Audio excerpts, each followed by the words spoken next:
اللہ وبرکاتہ۔ عالمی تحریک سنی دعوت اسلامی حیدرآباد کی جانب سے 2024 کے اجتماع منعقد کیے جانے والے 2 روزہ سنی اجتماع کی تیاریاں تقریباً مکمل ہونے کو ہے۔ انشاءاللہ المستعان 9 اور 10 نومبر بروز ہفتہ اور اتوار کو یہ 2 روزہ عظیم الشان ریاستی سنی اجتماع عیدگاہ میر عالم وادی انوار نزد زو پارک پر منعقد ہونے جا رہا ہے۔ ہمیشہ کی طرح اس سال بھی الحمدللہ 9 نومبر بروز ہفتہ صبح 10 بجے اجتماع کا آغاز ہوگا، رات 8 بجے تک پہلا دن اجتماع کا ہفتے کا دن خواتین اسلام کے لیے مخصوص ہوگا، جس میں مفتیات عالمات انشاءاللہ خطاب فرمائیں گی۔ ان کے علاوہ پس پردہ علماء اکرام اور مبلغین سنی دعوت اسلامی ممبئی مالیگاؤں کی سرزمین سے تشریف لانے والے ان کے بھی خطابات ہوں گے۔ ان کے علاوہ حیدرآباد کی سرزمین کے بھی مائناز علماء اکرام مفکرین کے مفتیان اکرام کے خطابات بھی ہوں گے۔ دوسرا دن اتوار کا دن 10 نومبر صبح 8 بجے سے مرد حضرات کے اجتماع کا آغاز ہوگا، تو رات 10 بجے تک یہ اجتماع چلتا رہے گا انشاءاللہ۔ دوسرا دن اتوار کا دن 10 نومبر کا دن مرد حضرات کے لیے مخصوص یہ اجتماع ہوگا انشاءاللہ۔ صبح 8 بجے سے اجتماع کا جو آغاز ہوگا، تو پھر مبلغین کے خطابات کے علاوہ تربیتی حلقے لگیں گے، جن میں اذکار نماز اور دعائیں، مسنون دعائیں اور سنتیں سکھائی جائیں گی، اور ان کے علاوہ ضروری مسائل اور خصوصیت کے ساتھ تجہیز و تکفین کے غسل میت اور کفن اور تدفین کے مسائل بھی انشاءاللہ خصوصی سیشن وہ بھی منعقد ہونے والا ہے۔ ان کے علاوہ حیدرآباد کے مفتیان اکرام کے علاوہ علماء اکرام اور بیرونی تشریف لانے والے خصوصیت کے ساتھ امیر عالمی تحریک سنی دعوت اسلامی حضرت علامہ مولانا حافظ قاری محمد شاکر علی نوری صاحب قبلہ ممبئی کی سرزمین سے تشریف لا کر وہ بھی خطاب فرمائیں گے انشاءاللہ۔ اور ان کے علاوہ مالیگاؤں کی سرزمین سے تشریف لانے والے نگران سنی دعوت اسلامی مالیگاؤں حضرت علامہ مولانا سید امین القادری صاحب کا بھی خصوصی خطاب ہوگا، اور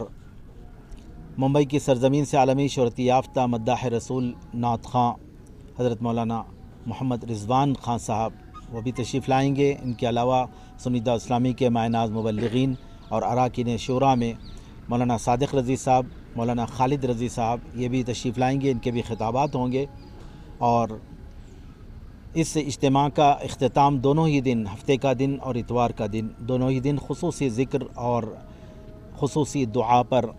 اجتماع کا اختتام ہوگا۔ ہر 2 روز اجتماع میں شرکت کی گزارش و اپیل کی جاتی ہے۔ پہلا دن خواتین اور دوسرا دن مرد حضرات، ہفتے کا دن خواتین کے لیے اور اتوار کا دن مرد حضرات کے لیے۔ تمامی برادران اسلام اور خواتین اسلام سے بالخصوص مخلصانہ گزارش و اپیل کی جاتی ہے کہ اجتماع میں شرکت فرمائیں اور بھرپور استفادہ فرمائیں۔ جزاکم اللہ خیر۔ السلام علیکم ورحمۃ اللہ وبرکاتہ۔ کس طریقے کے انتظامات ہو رہے ہیں؟ جی، اجتماع میں انتظامات کیونکہ مکمل دن کا یہاں پر قیام ہوتا ہے، انتظامات کے حوالے سے جیسا کہ آپ نے سوال کیا، یہاں پر جو کچھ ضروری انتظامات ہوتے ہیں، یہ سب سے اہم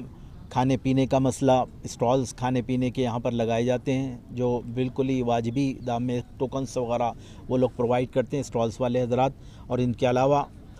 جیسے طہارت وغیرہ کے مسائل ہیں، بیت الخلاء وغیرہ کے بالکل صاف صفائی اور ستھرائی کے ساتھ میں بہترین انداز میں کام یہاں پر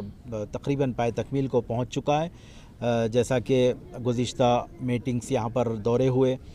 مقامی MLA صاحب بہادر پورہ علی جناب محمد مبین صاحب اور صدر محترم علی جناب بیرسٹر اسدالدین اویسی صاحب کی ہدایت پر خصوصی طور پر بلدیہ کے عملے اور دیگر محکموں کے ذمہ داروں کو یہاں پر مدعو کر انہوں نے انسٹرکشنز دیے، اور تقریباً کام پائے تکمیل کو پہنچنے کو ہے۔ صاف صفائی کے نظم سے لے کر اور پانی کا نظم، پینے کے پانی کے انتظامات ہیں، طہارت اور وضو وغیرہ کے انتظامات ہیں، یہ سارے انتظامات الحمدللہ بڑے پیمانے پر یہاں پر کیے جا رہے ہیں۔ انشاءاللہ کسی طرح کی شرکائے جلسہ کو کسی طرح کی کوئی انشاءاللہ تکلیف انشاءاللہ نہ ہوگی۔ اور اس کے علاوہ ایک اہم بات یہ ہے کہ یہاں پر سنی دعوت اسلامی کے اجتماع میں ایک مکتبہ طیبہ کا ایک اسٹال لگتا ہے، جو اسلامی ضروریات جہاں پر دستیاب ہوتی ہیں، جی کتابوں لٹریچر سے لے کر اور اسٹیکر سے اسلامی سنت کے مطابق استعمال کیے جانے والے مٹی کے برتن ہیں، اور اس طرح کے جو دینی اسٹال لگتا ہے مکتبہ طیبہ بھی یہاں پر بڑے پیمانے پر اس کا بھی یہاں پر اس کو قیام عمل میں لایا جا رہا ہے۔ اور خصوصیت کے ساتھ آج کل جیسے نیچے بیٹھنے کرنے کے لیے مسائل کا جیسا شکار بہت سارے حضرات ہیں عمر کی زیادتی کے ساتھ، تو ان بزرگوں کے لیے معذور جو ہیں ان کے لیے چیئرس وغیرہ کا بھی بڑے پیمانے پر انتظام کیا جا رہا ہے کہ انشاءاللہ ان کے لیے چیئرس وغیرہ بھی پرووائڈ کی جائیں گی حتی المقدور انشاءاللہ المستعان۔ جی اور انشاءاللہ ویسے بڑی گاڑیوں کی پارکنگ وغیرہ کا یہاں پر اور ٹو ویلرز کی پارکنگ وغیرہ کے لیے بھی انتظامات کے حوالے سے ٹریفک پولیس اور انتظامیہ ٹریفک پولیس کے جانب سے ذمہ داران اور عہدیداران یہاں پر آئے تھے اور وہ نشاندہی کیے۔ انشاءاللہ بڑی گاڑیوں کا نظم واٹر فلٹر کے پاس، اس کے بالکل واٹر فلٹر جو میرالم فلٹر ہے اس کے سامنے کی جانب اور اس کے اپوزٹ جانب میں جو جگہ ہے وہاں پر بڑے پیمانے پر وہاں پر بڑی گاڑیاں رکھی جا سکتی ہیں۔ اور انشاءاللہ اس کے علاوہ ٹو ویلرز وغیرہ خود عیدگاہ کے سامنے سے جو سائیڈ وال ہے نہرو زولوجیکل پارک زو کی، اس سے متصل انشاءاللہ بڑے یہاں سے لے کے باہر تک ٹو ویلرز کے انتظامات کے لیے بھی انتظامات کیے جا رہے ہیں۔ انشاءاللہ تخمینہ اندازہ ہے کہ ہمیشہ الحمدللہ سنی دعوت اسلامی کے اجتماع ایک تاریخ اپنی رکھتا ہے عوامی شرکت کے اعتبار سے، مرد حضرات اور خواتین کی بھی بڑی تعداد میں، جہاں پر تقریباً 70